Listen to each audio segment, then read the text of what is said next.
I want you to look at these two scenes and see what you notice.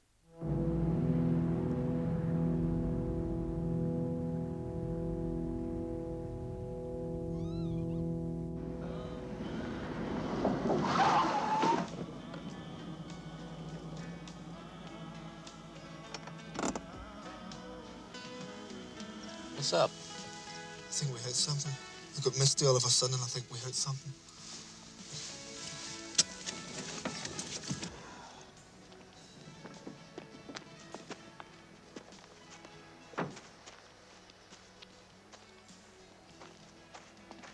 Oh, shit, I hate hitting things.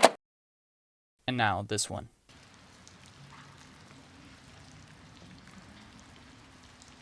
Oh, I'm sorry to hear that. Well,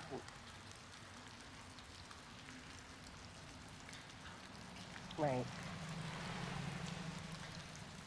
Right.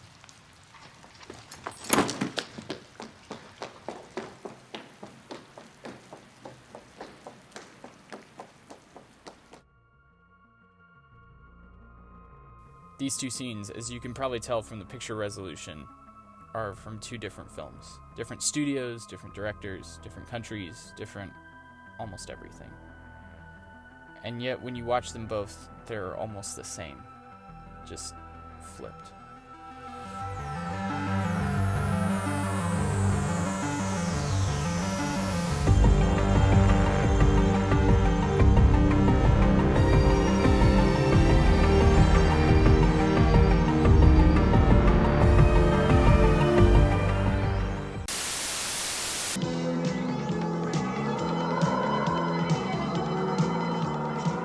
Nature guards her treasures jealously.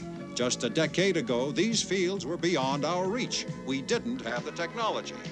Today, a Knox engineer will tell you that he might need a little time, but he'll get the oil. He knows that a little time is all that we have left. Local Hero, a feel-good, cozy, heartfelt Scottish film made in 1983, follows McIntyre, or just Mac, who works for Knox Oil and Gas. He seems to have everything, but his life kinda sucks. Well, look, maybe you are a kleptomaniac. You think you ought to see a doctor? You're the pervert. Oh, look, just piss up a rope, all right? He's tasked by the higher-ups at Knox to basically buy a village in Scotland used for a large oil complex. Right before he leaves, his boss, Felix Happer, played by the excellent Burt Lancaster. There's a maniac outside the building. You better call the police department. Get some marksmen. Shoot him off. Shoot to kill. Wants him not to focus on the oil, but... The sky, McIntyre. The constellation of Virgo is very prominent in the sky right now, in Scotland. I want you to keep an eye on Virgo for me. Mac goes off to Scotland, where he meets Danny, aka the Doctor. After hitting a rabbit, as you saw before, they meet a man named Gordon Urquhart, aka Wedge from Star Wars. Look at the size of that thing. Who, as the film goes on, becomes Mac's friend. I won't spoil the rest of the movie, but it follows Mac as he fills a hole in his life that he didn't know he had. He heals, and as he does so, he's surrounded by nature.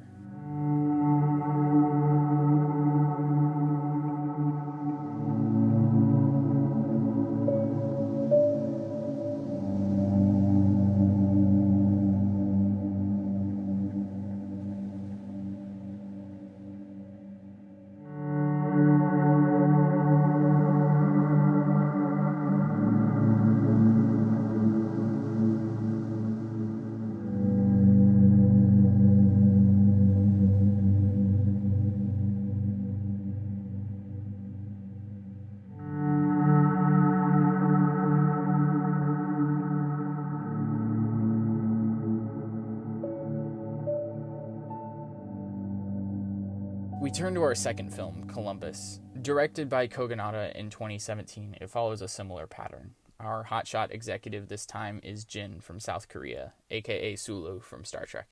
Mr. Sulu, remind me never to piss you off. He's forced into another small locale, this time the titular Columbus, Indiana. His father, a famous architect, is in the hospital, and Jin is conflicted as to why he's even there. How long do I stay here and just wait? As long as it takes. So just wait until he dies? Early on, he meets Casey, a local girl who works at the library and knows a lot about architecture. This was one of the first modernist banks in America. You can imagine at the time that walking into an all-glass bank was quite unusual. Radical, really. Jin, by befriending Casey and mentoring her, learns to live for himself. He encourages Casey to go off to college and not be held back by her mother, just like how he is with his father. Jin heals too, only this time he's surrounded by buildings.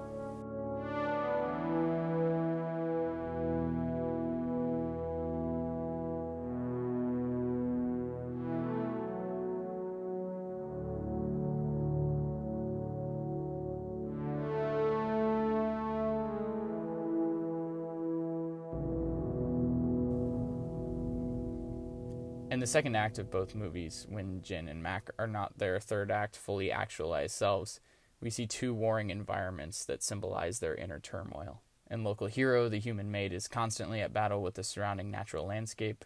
In addition to McIntyre hitting the rabbit, there's the military jets that use the area for bombing practice. They practice here.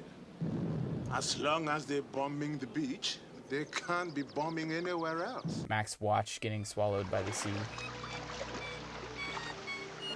And a botched deal when Mac tries to buy the beach, but the owner will only do business with sand. Would you give me a pound note for every grain of sand I hold in my hand? Now you can have the beach for that. There, saved you a pound or two, eh? Come on, Ben, I don't want to play games. Let's negotiate in a business-like way. Oh, dear, I mean, you could have had a very nice purchase there, Mr. McIntyre. I can't hold much more than 10,000 grains of sand in my hand at a time. Did you think it would be a bigger number? Took advantage of me, Ben. As a side note, there are two especially notable female characters. Mac comes to love one, and Danny the other. These two are the marriage of nature and human. Marina, Sea and Stella. and sky. I like that. I like that.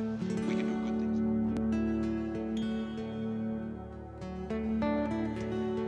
things. Similarly, in Columbus, we constantly see human emotion clash with the built environment, including Casey's trauma at the bank. Your mother? Did she do meth? Jin's anger at the bridge. If he dies, you don't want him to die alone. I don't. You don't. And drug-infused delirium at Casey's old high school.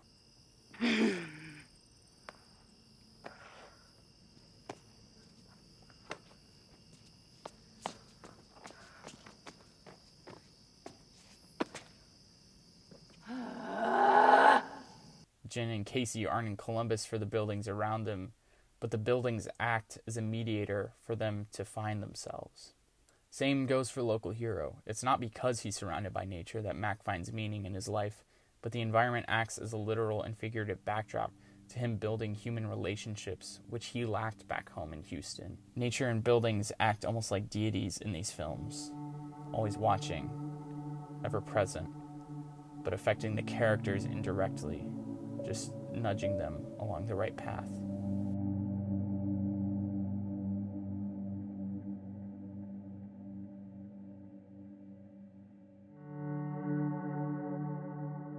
At each film's conclusion, we come full circle.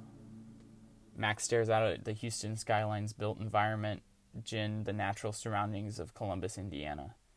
While both endings are bittersweet because both characters find themselves in the exact place they don't want to be, both Jin and Mac have found what they didn't even know they were looking for. When they were at their lowest, they were surrounded by people they've come to love. But since those days cannot be recreated, they must stand content to gaze outward at whatever is in front of them and take it all in.